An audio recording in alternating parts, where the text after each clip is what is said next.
Okay, we are recording now. Good morning, everyone. Welcome to the AMS 50 Economic and Land Use Webinar Series. Thank you for joining us. My name is Elham Shikari, and I'm a doctoral candidate at Florida State University. Today, we'll be talking about spatiotemporal patterns of micromobility. We have two speakers joining us today that will be presenting on this emerging topic. First, I'll give a brief intro to the AMS 50 committee. The committee's scope focuses on impacts of transportation on the economy, environment, and society. It is concerned with efficient, effective, equitable transportation systems that promotes competitive advantage, economic resiliency, and sustainability for cities, regions, and societies. This committee provides a cross-cutting forum for practitioners and researchers to understand interrelationships between transportation, economic development, the economy, and land use, and policies and management approaches required to create sustainable growth at national, regional, and local scales. And we would really like you to become a TRB friend now in case you're not, to be informed of future events. In order to become a friend, please log into the TRB website at www.mytrb.org. Go to committees, click on become a friend of a committee, find AMS 50, and click on become a friend. So throughout this webinar, we would encourage you to raise questions. You can either type in your question in the chat section and a moderator will read your question, or you can raise your hand virtually and we will unmute you. So just to recap the last webinar, the title was Exploring Shared Mobility with Machine Learning. Our speakers were Sadiq Saburi from University of Utah and Zhile Zhao from University of Florida. And you can access the YouTube recording at this link right here. And so now I'd like to get into introducing our first speaker that's joining us today, Dr. Grant McKenzie from McGill University in Canada. He'll be presenting his research entitled Urban Mobility in the Sharing Economy, a Spatiotemporal Comparison of Shared Mobility Services.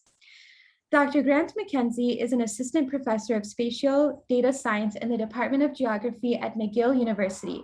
At McGill, Grant leads the Spatial Analysis Lab, an interdisciplinary research group working at the intersection of information science and behavioral geography. Much of Grant's work examines how human activity patterns vary within and between local regions and global communities. This has driven his applied interests in financial accessibility, geoprivacy, and micromobility services, as well as the broader role geographic information science plays at the intersection of information technologies and societies. Grant is a founding member of the Seattle-based startup consultancy Spatial Development International and has worked as a data scientist and software developer for a range of NGOs and leading technology companies. And now I will hand the microphone to Jason, who would like to introduce the remaining speakers. I think maybe you can just have Grant get started, and then I can introduce Shenhua before his presentation. Okay.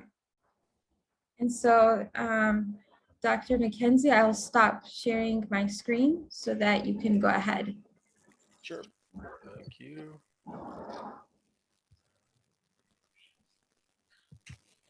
Let's do this. Are you able to see the screen? Yes. Perfect. Excellent. Well, thank you very much for inviting me and having me speak today. I appreciate the opportunity to share all of the work that I've been doing. This was a paper based on a paper I wrote, I think in 2019. It came out in early 2020. And it really sort of is a bit of a different approach than I had taken with a lot of the research before this. To give you a background, most of my research is in accessibility to places, to understanding locations and spaces from a multi-dimensional perspective. I've done a lot of work in understanding points of interest and how people interact with points of interest, and looking at this example of a way of sort of understanding the pulse of a city based on the time of day people go to certain places. So this is showing about 200,000 points of interest in Los Angeles, and the check-in behavior, so the social interaction with places through digital exhaust or digital footprints, as we refer to it. of how people actually interact with places. And so it's a little bit of a sidestep from the kind of typical research I would do, but it started by me stepping outside my door one day when I was living in Washington, D.C. I was previously a professor at University of Maryland, and seeing these scooters on the sidewalk, right? And I think a lot of us sort of had this sort of, what are these kind of bizarre things on the side of the street moments very early on. And this was, I think, in 2018 that we started seeing these pop up in Washington, D.C. And being the spatial data science person that I am, and a nerdy academic, I was quite interested in seeing, can we understand some of why people are using these systems, or how will they be used? This sort of idea of dockless or free floating was very new, at least to the North American market. And just understanding this a bit better was something that I was interested in, right? So how are people using these? How are they getting around? What does this mean for place-based systems? So how we understand places, and mobility being the key factor to getting between places and helping us understand neighborhoods and regions and parts of the city that we're interested in. I probably don't need to go over this, but I always like to throw a slide in quickly to say how these things work, right? So if you've never seen a electric scooter system or bike share system, these dockless or free floating mobility, you basically go up to them with an app that you've downloaded, you scan a QR code, it unlocks it. Usually you pay about $1 to unlock it, or 30 cents or so a minute, depending on your part of the country or part of the world that you're in. That you ride it to wherever you need to go. You step off it and you lock it again with your phone. And the idea is you just don't need to be parked in any specific place. They should be parked in public space. But there really is no docking station based approach to this. So you don't have to lock it at a specific docking station. And this was really unique, right? This was kind of new, at least to the North American market. We'd seen this happen in other parts of the world, like China, for instance, have had this a bit longer. And this sort of led to what we often refer to as the scooter apocalypse, according to the media, right? So there's a massive sort of discussion about what are these things doing to our systems? What does the ecosystem look like for transportation systems now?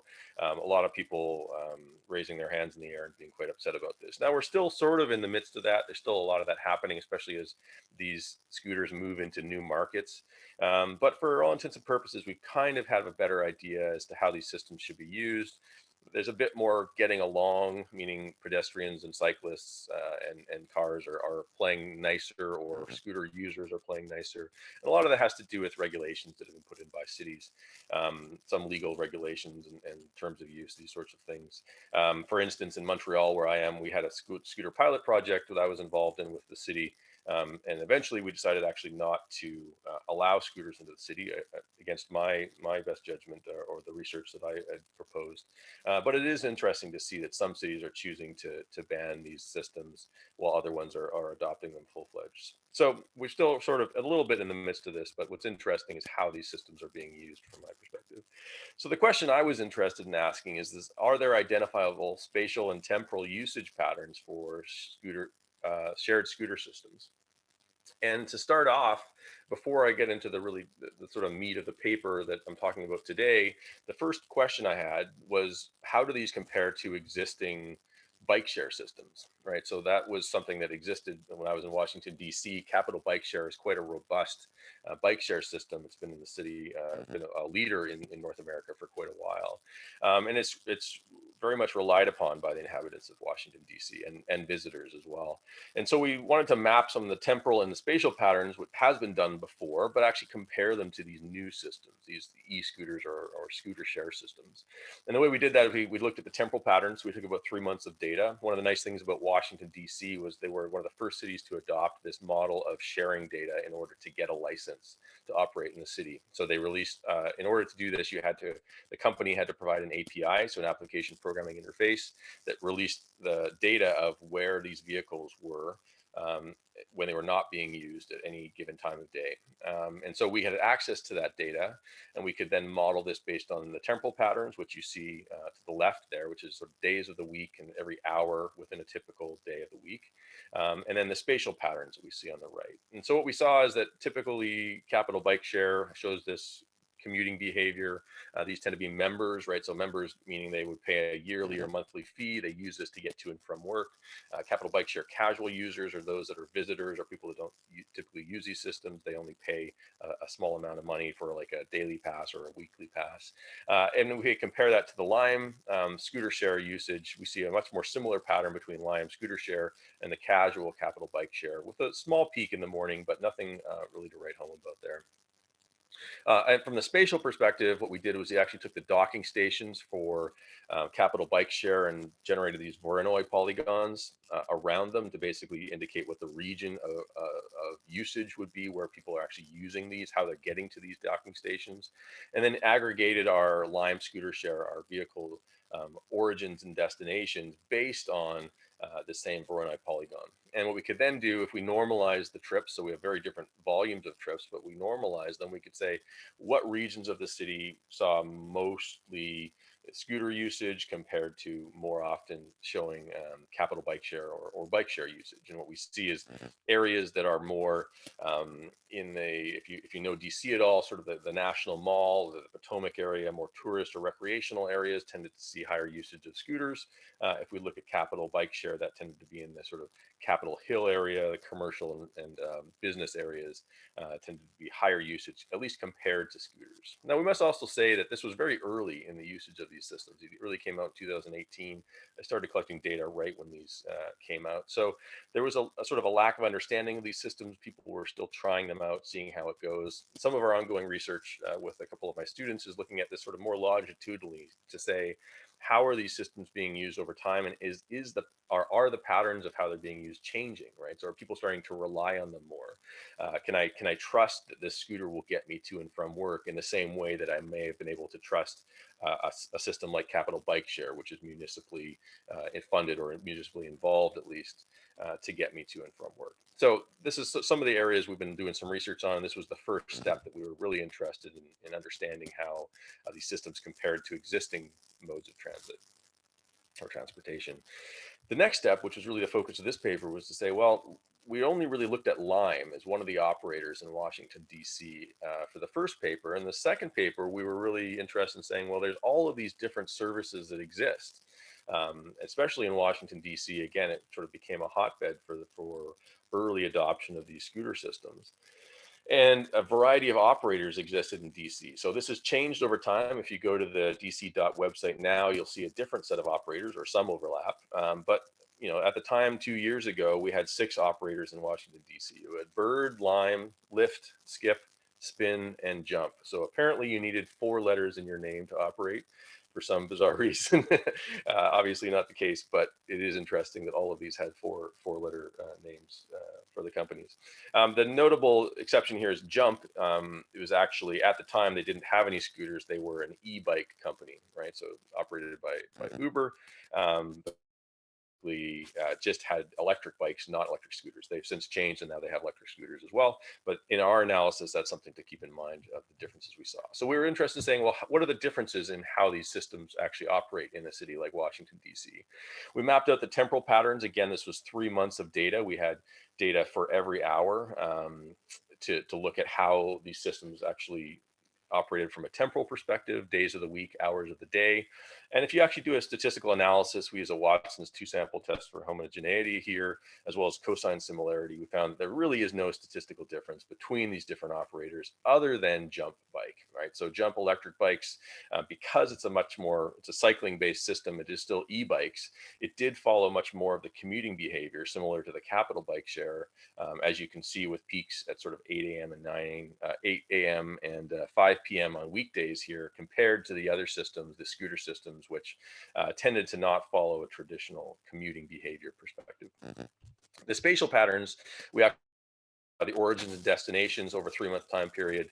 We ran a kernel density, 2D kernel density estimate, set a threshold value to basically define the regions where these systems were operating within the district.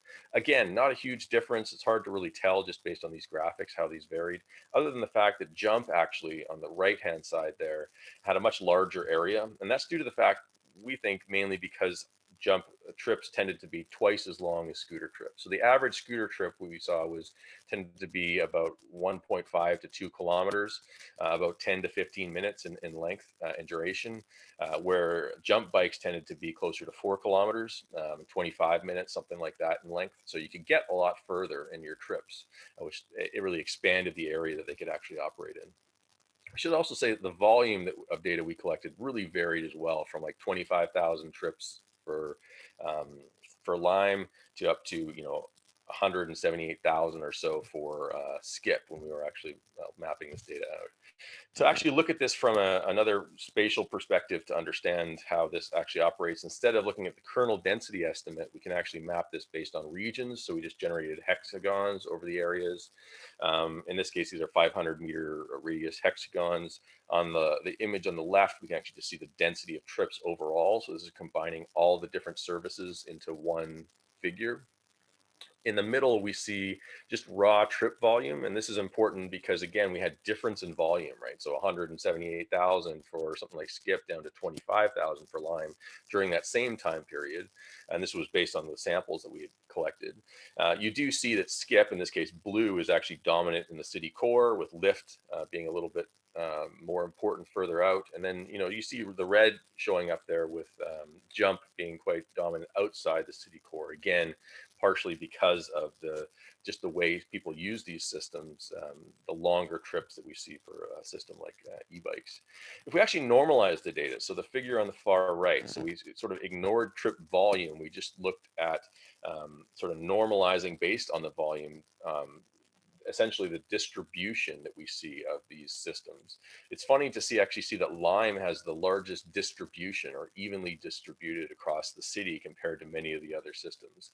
And a lot of that is due to the fact that Lime was one of the first operators in the city. They originally came in with bikes and then moved over to scooters when their systems were, when Washington, D.C. started to limit the number of vehicles that were available. They moved quickly to scooters. And so the adoption of Lime is something that actually happened fairly early on. I think more people had memberships or had the app or had signed up to use Lime, which was an interesting sort of finding we saw in the data. Now, again, this is all a sort of a snapshot, a 3-month snapshot in that sort of 2018, 2019 timeframe. Very interesting to see how this has actually changed over time. That's something that we're doing right now to see how these patterns have actually changed. The last thing we did was do a network analysis, right? So we took the origins and destinations, which is actually all we had for this, calculated shortest path along the network, and basically looked at the volume along different road or street segments for these different systems, and compared that to what DC DOT has released, which was the traditional traffic volumes from automobiles. And we could actually look at the similarities and differences based on measures like Earth mover's distance to say how different are these two different systems. Not surprisingly, they're very different, right? So that we saw that really no statistical significantly, no real mapping between the two systems in terms of how similar they were. Again, not surprising, but something we wanted to run in terms of our analysis. The next step we sort of wanted to ask as part of this paper was, well, how do these micromobility trips compare to ride-hailing trips? So something completely different, right? So something like Uber, people using cars or ride-hailing to get around a city like DC. Is there a difference in terms of the time it takes to get around a city using something like micromobility, like e-scooters, compared to ride-hailing systems? To do that, we took some data from Uber Movement, which is a fantastic project coming from Uber, releasing their data that actually looks at the travel time between different traffic analysis zones. They have this for Washington, D.C., but a number of other different cities in the United States and elsewhere, I believe now. I'm not sure where they've gone to. But what's nice is you can see for all different traffic analysis zones in D.C., what the travel time is between those on aggregate at every different hour of the day, and either the weekends or weekdays. So this is pretty useful data if you're doing something like the analysis we are, to then compare this to scooter usage. So we can actually aggregate our scooter data at the same resolution, these TAZs, to then say, well, if we know what the average travel time is between two different TAZs for Uber, we can calculate that for our data, our scooter data. And then we can actually look at, depending on hour of the day and day of the week, which is faster in which regions of the city. And we can see that in certain cases, like weekdays at 5 p.m., which is a rush hour time period, certain parts of the city, like the downtown core, it's actually much faster to take an e-scooter or micromobility service to get around.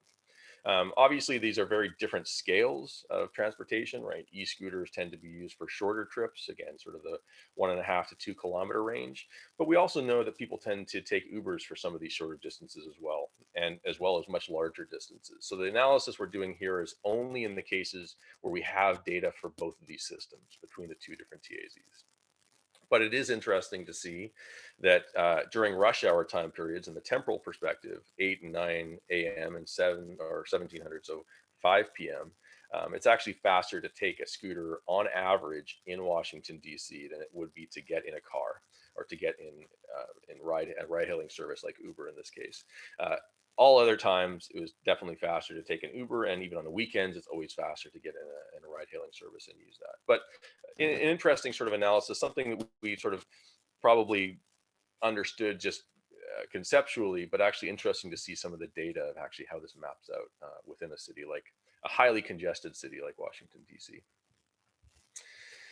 The steps that we're moving forward, and I'm just conscious of our time, that I'm looking at sort of moving forward in this case, is to actually use these mobility patterns to actually compare cities. So we have all of this data for a bunch of different cities. I have about 20 different cities that we're analyzing in Europe and the United States and some in Canada now, to actually say, if we look at different cities like Berlin, Stockholm as our two examples, this is a recent paper we just published, can we use this data to come back to some of the place-based questions I'm interested in? What are the similarities between neighborhoods in the city? So if I wanted to go to a place in Stockholm, can I find a similar region in Berlin based on the mobility patterns? And so we developed these mobility signatures, so these micromobility signatures using a variety of different dimensions of these data, like trip volume, unique origins and destinations, these temporal patterns or temporal signatures, and then generated these hexagon or region-based analysis to then say, can we find similar regions or similar places to actually map out some of this? And I'll see if this actually works. You never really know with loading a Google slide whether they'll actually show things. Play error. Anyways, there's an application that we generated to actually show similarities between regions. You can hover over certain parts of a city and find similarities between something like Stockholm and Berlin. What is the most Stockholmish region of Berlin, for instance, based on the micromobility patterns of individuals? Oh, there it goes. I'll leave it at that, just to leave lots of time for questions. And for the second speaker, I don't do this alone. Obviously, I have a great team of students. These are some of them that I'm showing here, as well as some excellent funders that allow me to do this research. Thank you very much for inviting me and including me in this talk. I really appreciate it, and open it up for questions if there are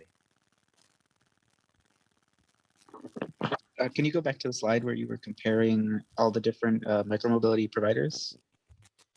Sure. These ones? Yeah, so you have the dominant. Oh, this one, yep. Yeah, you have the dominant service by raw trip volume and dominant service by normalized trip volume. Why wouldn't those two be the same? I'm just a little confused on that. Sure, so dominant trip volume is basically for each cell, we just aggregated the number of trips for skip, for instance. So how many trips happen in each cell for skip compared to how many trips happened for Lime. And just given that the overall number of trips is higher for skip than Lime, it's more likely that skip's is going to be dominant for most cells, just on the nature of how the trips actually happen. For the normalized trip volume, we basically took the total number of trips, we took each cell and divided it by the total number of trips for that operator. So what that would mean is that you actually have less trips potentially in certain regions for something like to Lime as a normalized distribution. So you're basically saying approach each service as if they had the exact same number of trips, and then map that out to the region. So then the regions end up having sort of percentages rather than having actual raw trip values. Does that make sense? Okay, so Lime, you could say, I guess, is more efficient with their scooters. Okay. Yeah, absolutely. They have a sort of a more widely distributed, like even though they have less trips, at least Mhm. in our time period we were actually collecting this data for, there's much more sort of distribution of these trips. It's similar to sort of how we think about sort of gerrymandering in politics, or the regions that you're looking at, right? So they've optimized the regions that they want to focus on. This just happens to be a lot of regions, and they've just really given up on a handful of regions if you look at it like that. Okay.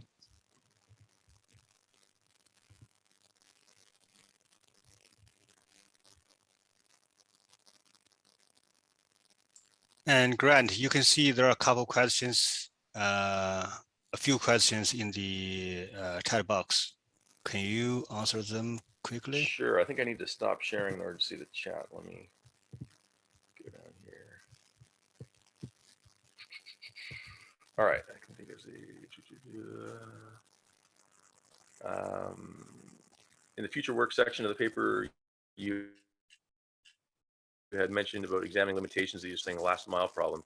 Any comments and insights on that? That's a great question. We, as a typical with some of the future work ideas, we just haven't gotten to a lot of that. I think that there is some work that my students have been looking at, specifically looking at tying this into the metro systems. And we had been doing that in Montreal as well, because Montreal is a robust metro system before they got rid of these systems. So we kind of hit a roadblock with having enough data to actually analyze that. It's been inconclusive for us thus far, but it is something we're definitely still interested in. I'd love to hear. I know other people are working in this domain, and I'd love to get an answer to that. How did you aggregate the trips and the hexagons, starting point or ending point? So most of the maps I showed here were starting point. So we took the origins of trips, aggregated to the hexagons in this case. We also did that for the destination. So the final ending points of trips, there was really no statistical significance. And mainly that's because an end of one person's trip is the start of someone else's trip, using e-scooters, because people often pick them up that way. What I didn't talk about in this paper, which we did some analysis on, was the sort of juicing model, right? So people that pick up the scooters, go take them home, recharge them, and then distribute them elsewhere wherever the operators ask them to.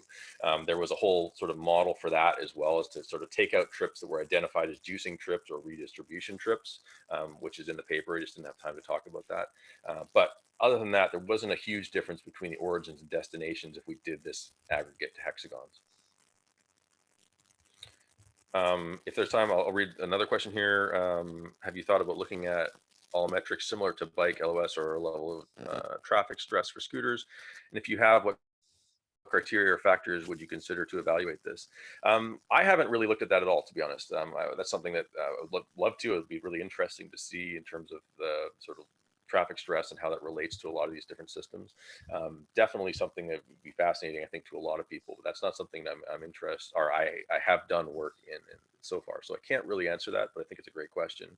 Are the costs of each provider the same? Are they spatially different?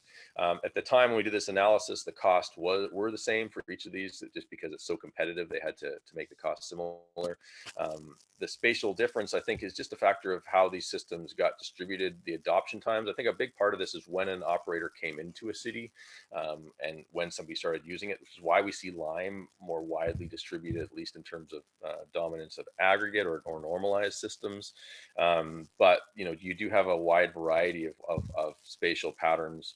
I don't necessarily know why that's the case. I think you'd have to do a lot more sort of interpersonal surveys to ask people why they choose certain services over another. It's not something I necessarily have the answer to, but again, super fascinating. I'm realizing the time here. I don't know. Don't want to overstep the next speaker. You can answer one more question, and then I will move on to Shunhua, and then you can come back later. Sure. Okay. There's one more question here. Do the hexagons reflect the fleet size of the city? Does Skip have more trips simply because there are more scooters? The hexagons don't necessarily represent the fleet size of the city. We did the hexagons basically to reduce sparsity. There's a sort of size we determined based on the sparsity of the data. But the fleet size does reflect the trip number. So there were a lot more scooters. And we talk about this in the paper, and again, I didn't have time to talk about it here, but there were a lot more skip scooters available, which is why there were more trips in this case. So that does, as you're mentioning here, that is a large factor in this. But it doesn't necessarily reflect the distribution of where people took these vehicles. So skip tended to be in the sort of city core, lots of trips in the city core, less outside the city core, where Lime tended to be fewer trips, but more distributed, which is what we saw in that data. Awesome. Well, if you have any other questions, feel free to email me or reach out. I'm happy to address them or jump on a Zoom call and chat about this stuff too. So thank you very much. Okay, that's great. Thank you very much, and Grant. And then, also you see some questions there, and then if you are able to do that, and then you may try to answer them in the chat box. And also, you could answer after Shunhua's presentation. And now I will introduce our second speaker. And Shunhua Bai is a doctoral student in the Community and Regional Planning program at the University of Texas, Austin, with a concentration in transportation planning and urban informatics.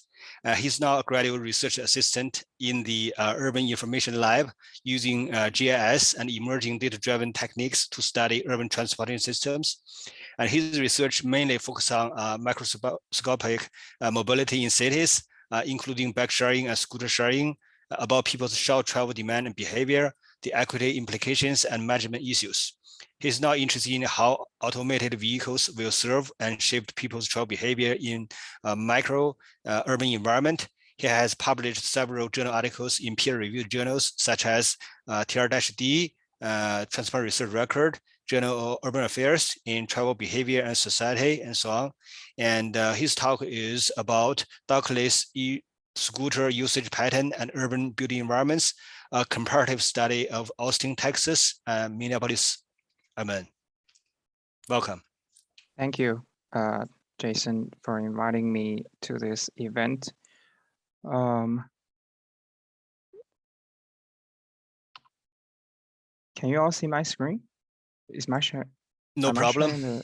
Okay, let me do that again. Okay. Good morning, everyone, and good evening if you are in China. My name is Shunhua Bai. I'm going to talk about a paper that we published in 2020 about the comparison study of e-scooter usage in Austin and in Minneapolis. So first, something about me. I was an undergraduate student back in China in Beijing Normal University. I acquired a bachelor degree of science in Geographic information system. And then I moved to the United States, where I had the honor to work with Dr. Tao personally, and I acquired the master's degree of urban planning there. And now I'm in Texas doing research using informatics and other data-driven techniques. So my major research interests are basically urban informatics, and especially topics in smart cities, such as transportation and shared mobility. So today I'm going to talk a previous paper in these 6 aspects. So first I'll introduce the background of this study. When we did the study, it was actually late 2018. So the e-scooter sharing was a kind of a startup in the United States. So e-scooter companies like Lime and Bird deployed their vehicles in Austin as a pilot study in 2017, and it really its ridership really increased in 2018. So it follows the mobility as a service paradigm, which also includes some other modes like car sharing, ride hailing, but shared micromobility is actually a shared use of a small vehicle with limited passenger capacities, usually 1, to meet personal travel demand in a very short distance, such as bike sharing and e-scooter sharing. So here's a graph that NACTO published in their annual report in 2019.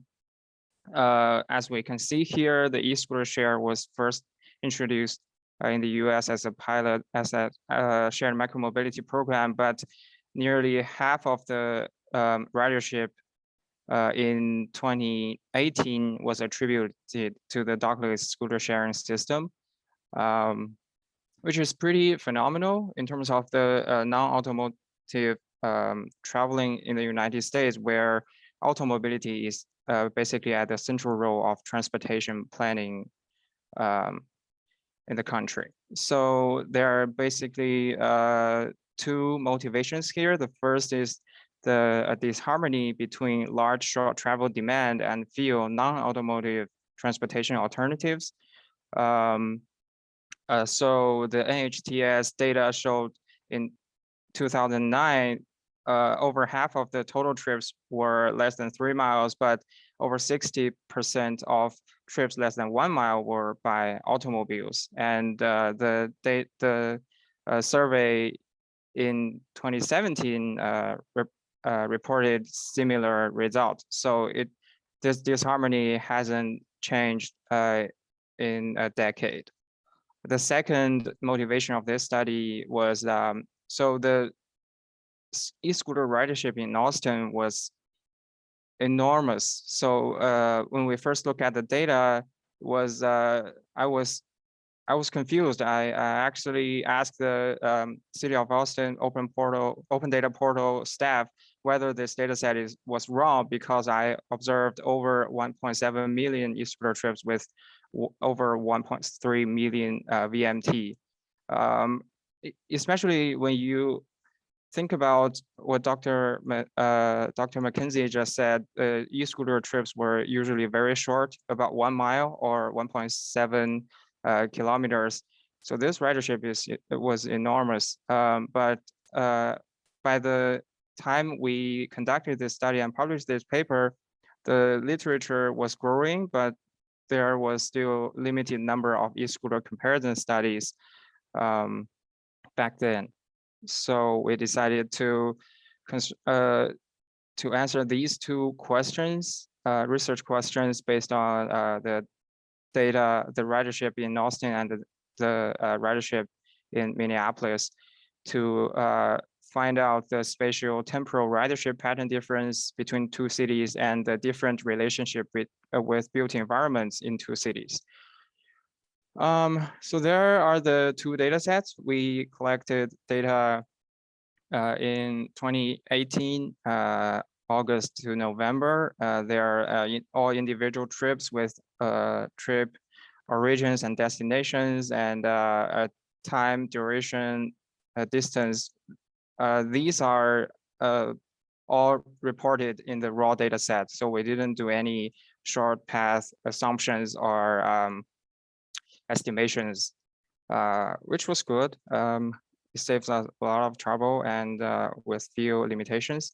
But the tricky thing here is the different geographic units of analysis they used. The Austin case was already, the data was already aggregated to 500 feet hexagonal grid, whereas in Minneapolis, they published the data aggregated to the center line. So we did some data manipulation here to match the geographic unit of analysis to the hexagonal grid for better visualization purposes and more data points for regression later. So here is a map of absolute ridership in Austin on the left and in Minneapolis on the right. We can see that downtown and university campus are hotspots in both cities. I should have added some keywords on the map to show where downtown and university campuses are, but we can talk about that later if you're interested. So to model the relationship with built environments, we have basically the target variable, which is e-scooter ridership, average daily ridership, and we control demographics and socioeconomic status variables too, and our independent variables of interest are basically urban built environments, such as distance to the city center, access to transit, land use diversity, land use mix, and the major land use type near a hexagon. So we here's some data pre-processing and analysis. The diagram shows, so we first get our raw input data sets and we aggregate the trips in Minneapolis, and we did a GIS hotspot analysis to the ridership in both cities, and we fit a negative binomial regression model using 3 types of data. So as shown here, this is a temporal usage pattern between 2 cities, which is pretty interesting to me because we can observe 2 completely different usage patterns in 2 cities. So in Austin, people tend to have more e-scooter use in the afternoon and on weekends, and some use in the morning and evening. But in Minneapolis, we see more use in the afternoon and evening, and the most interesting case to me is there's little difference among days of a week. So people in Minneapolis use e-scooters pretty much in a stable manner, with no like non-work trips, as we may have observed in Austin. So here's the spatial hotspots for 2 cities. As I shown here, the north side of city center in Austin is the UT campus, and the east side, the east side of city center in Minneapolis is University of Minnesota Twin Cities. So we can see there's a very interesting similarity here in both cities. So this is the regression model results. I'll skip the interpretation, but I want to point out some interesting findings from this regression model. So some consistent positive factors are closeness to the city center and good transit accessibility, and a more diverse land use layout, and some common land use types for observing more e-scooter trips are office and institutions. But interestingly, in transportation research, we usually use land use mix as an index for land use layout, but in our case, the land use mix was not as good as land use diversity in terms of e-scooter ridership.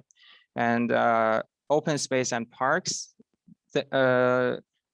this type of land use only statistically significant in the Austin case, but not in the Minneapolis case. And the transportation facility like transportation hubs and light rail, the 2 cities had opposite effect. If you're interested in a more detailed explanation of this regression model, you can check our paper. So some conclusions of this study. So first, e-scooter use demonstrate different temporal patterns in terms of both time of a day and a day of a week, which may imply a different trip purposes in 2 different cities. And what we found similar is downtown university campus are e-scooter use hotspot in both cities. And land use diversity appears to be more related to e-scooter use. Some common factors I already covered, and I also covered some city-specific factors like open space and park and commercial transportation facility. So some potential avenues for shared micromobility research. So the first is always travel demand analysis. what we did in another paper just published in TRD, what we used the temporal signature and compared the spatial spatial similarity using hotspot analysis to compare the e-scooter ridership and leisure activity frequency in Austin. That's pretty interesting because we found a strong connection between e-scooter ridership and leisure activities such as dining and drinking and recreating. And the strong connection is mostly clustered in central downtown and the main street near the campus. In another paper, we also talked about e-scooter safety.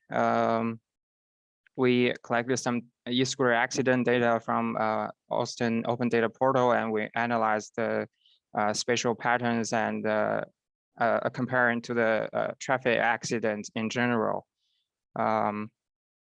But this study was not serve as a major demonstration. It's rather a inspiring case that we need to be more we need to emphasize more attention on e-scooter safety because of the large ridership and the not so good traffic condition for these emerging shared micromobility modes. And in terms of governance, we used data, crowdsourced data from 301 system, and we basically look at people's complaints about e-scooter obstructing the open space and damaging the environment, based on which we proposed a triangulate responsibility sharing system between public sectors, the public audience and cities and licensees to better govern this privatized operations. And finally, we just got a cited from Journal of Planning, Education and Research about the implications of shared micromobility programs in terms of social justice. Basically, we propose a equity metrification, including opportunity index, environmental burden, and remedial action delay. So lastly, I want to share some potential avenues that we have been doing, but not been done. So we need to look forward to the future especially merging two transportation revolutions, electrification, shared mobility, and autonomous driving. And we're also very interested in the COVID-19 impact and the post-pandemic micromobility. Personally, I'm also very interested in the spatial temporal deep learning travel demand prediction and modeling, because actually shared micromobility is a unique transportation phenomenon in transportation research, because we don't have this connection between user information and the ridership. And that's why we need to think of other ways to understand the travel demand and the travel demand prediction. And of course, the first mile, last mile issues regarding transit is also a big question mark. With that, I'll hand it over to Jason. Thank you for inviting me, and thank you for listening. I'll be open to questions. Okay, Sunhua, so I think this is a very interesting talk, and also thank you very much for sharing your ongoing and your recently published work. I'm looking forward to read those articles. And if you see the chat box, and then there are quite a few questions for your talk, and are you able to see that? Okay, I'll stop sharing. I think from Lois Merlin, so that's the first. Okay. Land use data. Okay. Land use data is often quite different across cities. How did you ensure compatibility of land use data? So when we did the research, we actually found very similar classification of land use in both cities, and to guarantee a maximum compatibility, we used a very general land use code to only specify, for example, single family, multi family, commercial transportation, something like that. We didn't go into details about how they define different land use in different land use names. I guess that's how we did the land use diversity. How do you distinguish measures of land use diversity and land use mix? Oh, okay. I missed this part. I apologize. So land use diversity is actually the number of different types of land use in a buffer. So it actually counts of land use types. And land use mix, we applied a classic land use entropy calculation for land use mix. So it's actually a percentage, the distribution of percentage of different land use. Were you able to include bike lane data for those two cities? No, we didn't use bike lane data. Actually, we didn't involve network analysis because at the early stage, e-scooters were not regulated as a formal transportation mode. So people can basically ride e-scooters everywhere as long as they thought they were safe. So we didn't constrain the ridership to bike lanes or pedestrian lanes or automotive lanes. What have you found in terms of physical use in traffic accidents? So we didn't find a significant relationship between e-scooter accidents and traffic accidents in general. And we actually found more e-scooter accidents in downtown where general traffic accidents were not that significant in downtown because of low speed and a lot of one-way street segments. But yeah, we did find some similarity in the temporal dimension, where when people travel more, they tend to have more risk in having bumping into an accident, regardless of modes. Since you have looked into e-scooter safety, have you thought about looking at a metric similar to back level service? That's a very interesting question because we haven't thought about it, but now that you raised the question, I think we definitely should because we want to kind of propose to the transportation field to regard shared micromobility as a formal transportation planning component as opposed to others, because it's kind of an informal thing now. But if we can connect some, for example, level of service and level of traffic stress for scooters, we might have more leverage in the field. Oh, this is a direct message. Shanghai, is your paper on Aggregate available on repository? Would love to cite. That's a very interesting question. I don't know if JPER allows me to do that. It's still forthcoming and being published, but I don't know. This maybe Dr. Cao is more professional than me in publishing. I think what you can do is, they can send you email and then you can give them your Word copy. I think that should be okay. And also, I think if the paper is in press, I think it's going to be online first in a few days. So I think, yeah, the readers can see the paper very soon. And, I do have one question for you, Shenhua, is, when you look at the Minneapolis and Austin and you find out the building environment, for some building environment variables, you see different effects on the usage. And then the general question is, okay, so I'm studying, for example, Seattle, and then the could be DC and McGill, and then how do you say about the generalizability of the result from one city to the other city?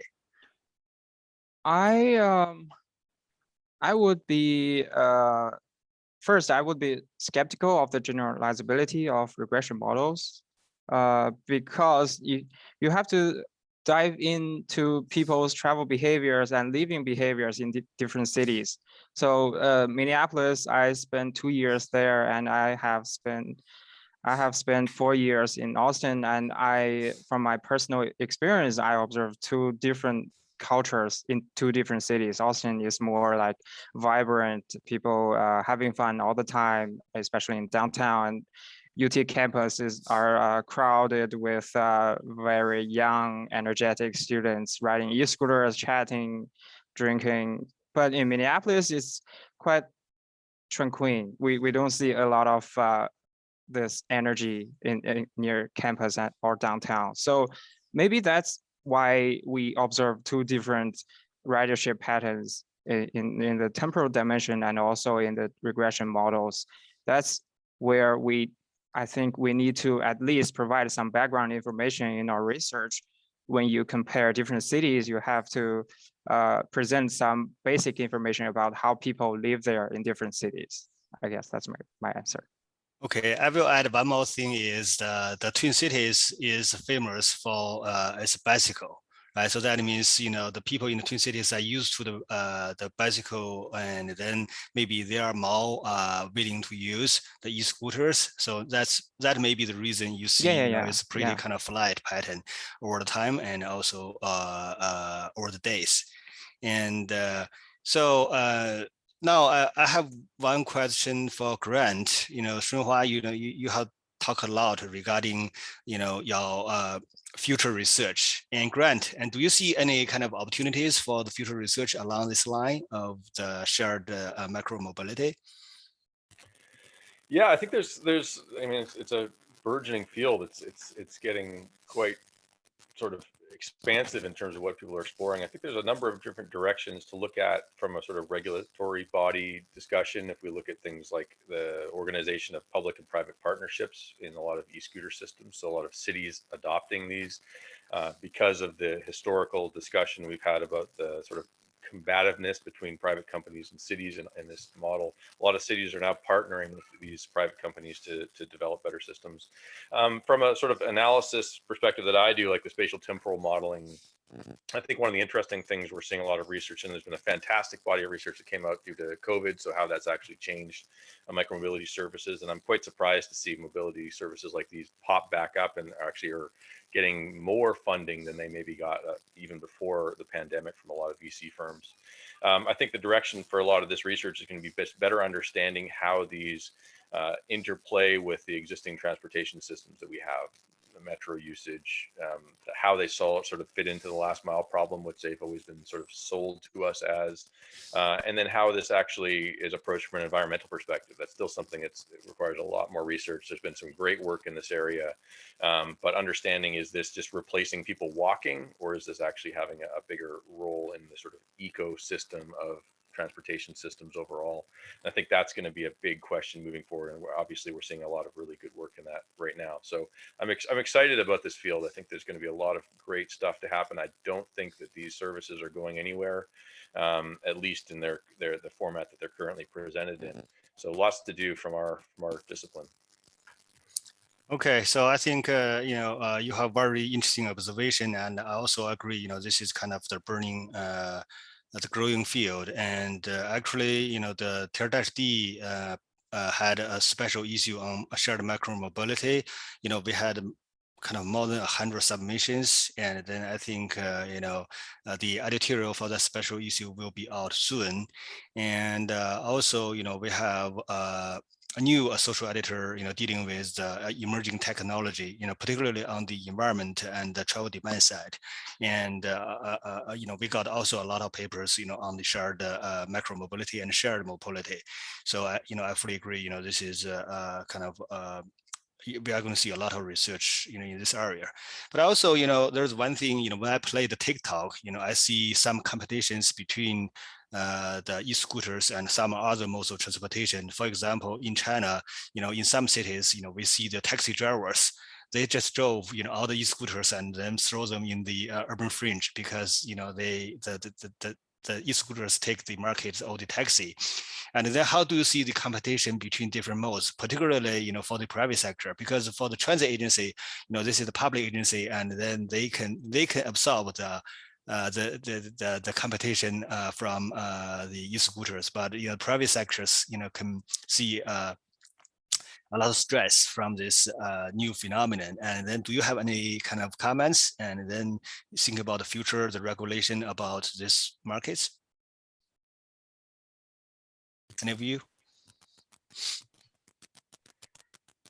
Well, in terms of the company competition, it's already happened in Austin fiercely. I went back to China this summer, and when I got back, a lot of e-scooters were gone. I don't know why, especially Lime. I think Lime reduced their fleet size in Austin, and then Skip took over the market and deployed even more bikes than I have seen in Austin in 3 years. So I guess that's the competition. And in China, we saw some bad results regarding company competition with overcrowded bicycles and malicious pricing policies. But in order to prevent that from happening in the States, I guess we have to involve public sectors. For example, Austin government,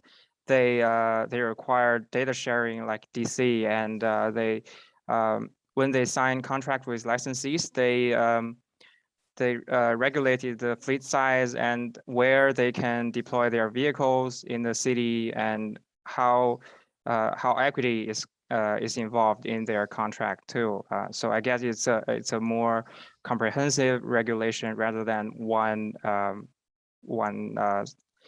solution fits all kind of thing. Okay, thank you. And Zhongren has let's say, the last question for this webinar. And Grant and Shunhua, and do you have any sense about this question? About safety? I guess we collected 2 months data, and surprisingly, the traffic accident frequency was not that significant as compared to vehicle accidents, and majorly happened in downtown. And also the death rate, there's no death case, by the way. So I guess e-scooters are not as safe as walking and biking because it is not yet a formal transportation mode for people to use. But I guess in a very general sense, it's safer than automobiles in a microscopic environment. That's my take. I would agree 100%, at least what I've read. I mean, I haven't done any research on the safety of this myself, but just on my reading and some of my students' work on this, there have been small sort of accidents here and there, and those tend to be the ones that make it into the media and the news, one way or for better or for worse, depending on your perspective on it. But again, they're nowhere near what we're seeing in other modes of transportation. And this is part of the learning curve of a new system sort of making its way into to the market like this. So there are some safety concerns, but I think that they are nowhere near compared to many of the other like automobile accidents we've seen being discussed. Yeah, and also from my perspective, I think the DOT is mainly focused on the vehicle transportation, so they prioritize the vehicles. But actually, the e-scooters and the bicyclists and pedestrians, they are essential components of the transportation system. So, we should achieve this the justice equilibrium, right? So that the roads are not designed just for vehicles, and then we may need to change our mindset. So in that case, we can have this equitable view, for all modes of transportation. And Shunhua and Grant, I think you two made very great transportation, and also we have very interesting questions from the audience. And thank you everyone for participation of this webinar. And in mid-November, we are going to have another webinar, and that webinar is regarding the machine learning in transportation research. Okay, so I will look forward to see you in mid-November. Thanks very much. Thank you. Okay, see ya.